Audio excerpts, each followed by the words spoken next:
Hey, what's up guys? Welcome back to Dirtnation Off-Road. So today we got a quick little video. I'm going to be showing you guys how to air down your tires, why you should air down your tires, and also how to air your tires back up. We're out at Cleghorn today, and it's kind of just a quick little trip. Don't tell the Dirtnation takeover guys because they're going to get mad at me for not inviting them, but quick trip. So let's get to it. The reason you want to air down your tires is when you air down your tires, as it deflates, it spreads the footprint of the tire out. And what that'll do is it gives you more traction in all these different types of terrains. So, you know, whether you're doing sand, hill climbs, rocks, anything, you want to air down your tires so that you're getting more traction. You can also buy a snorkel for more traction, but that's besides the point.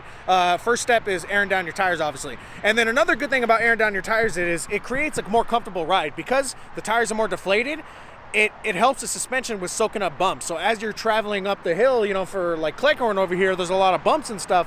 It'll be a lot more smooth because your tires are aired down. So we're gonna finish up. Let's get to it. When it comes to airing down your tires, the first thing you're gonna need is one of these air down gauges.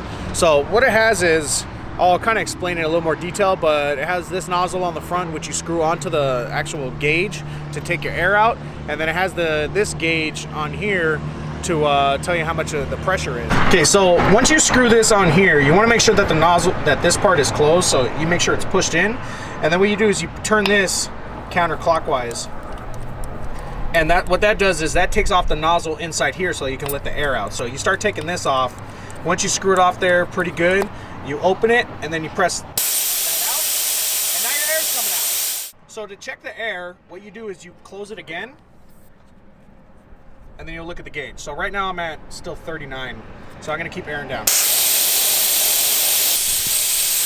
So every so often I'll check the gauge again to see where I'm at. So right now I'm at about 28, so I'll keep going. I'm gonna air down to about 15 PSI.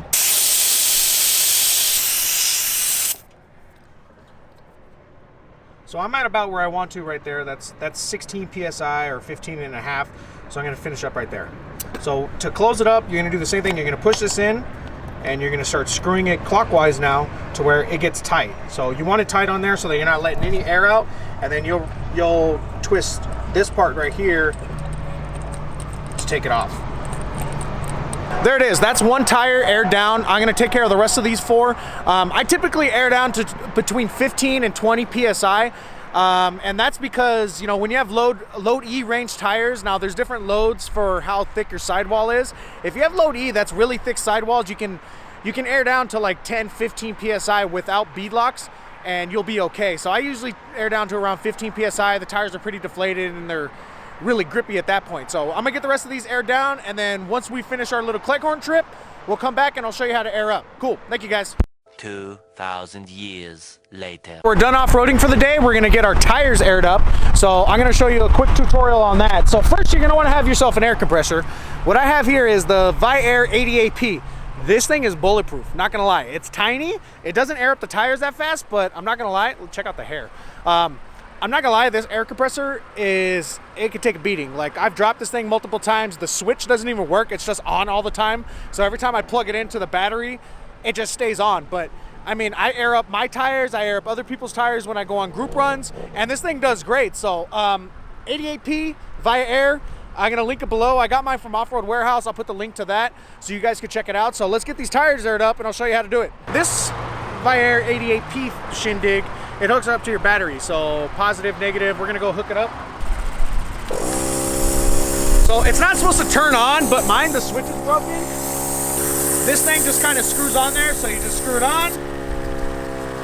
So you can monitor the air pressure either by using this gauge or you can go inside the truck. I found with this specific model that it's about 8 off. So if it says 20, it's at 12. So I'm gonna fill up to around 47, 48, so I have 40 pounds of pressure. And I'm gonna do that for all the tires. Then if you go inside the truck, what you can do is, if your vehicle has a feature, you can check it right here. So yeah, I'm at 13, 13, 14, and then the tire I'm airing up is at 20. So this is a pretty accurate representation. I usually go off of this, and once all my tires are around 38, 39, 40, then I'll stop it from there. When it comes to these small air compressors, it does take a minute, but it's definitely worth it because, I mean, I've tried the bigger ones. I bought the big one for Harbor Freight. It broke on my second trip out with it.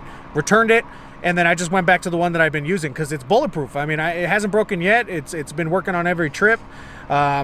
you know, it just takes a second. All right, so we're all aired up. All my tires are at around 40 PSI, and that's the recommended air pressure for my tires. So make sure you check your tires so you know what you're supposed to be airing up to.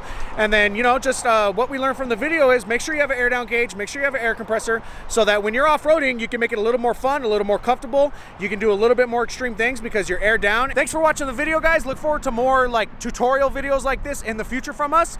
And follow us on Instagram, follow us on Facebook, and subscribe to the channel. So thanks for watching. We'll see you again next time.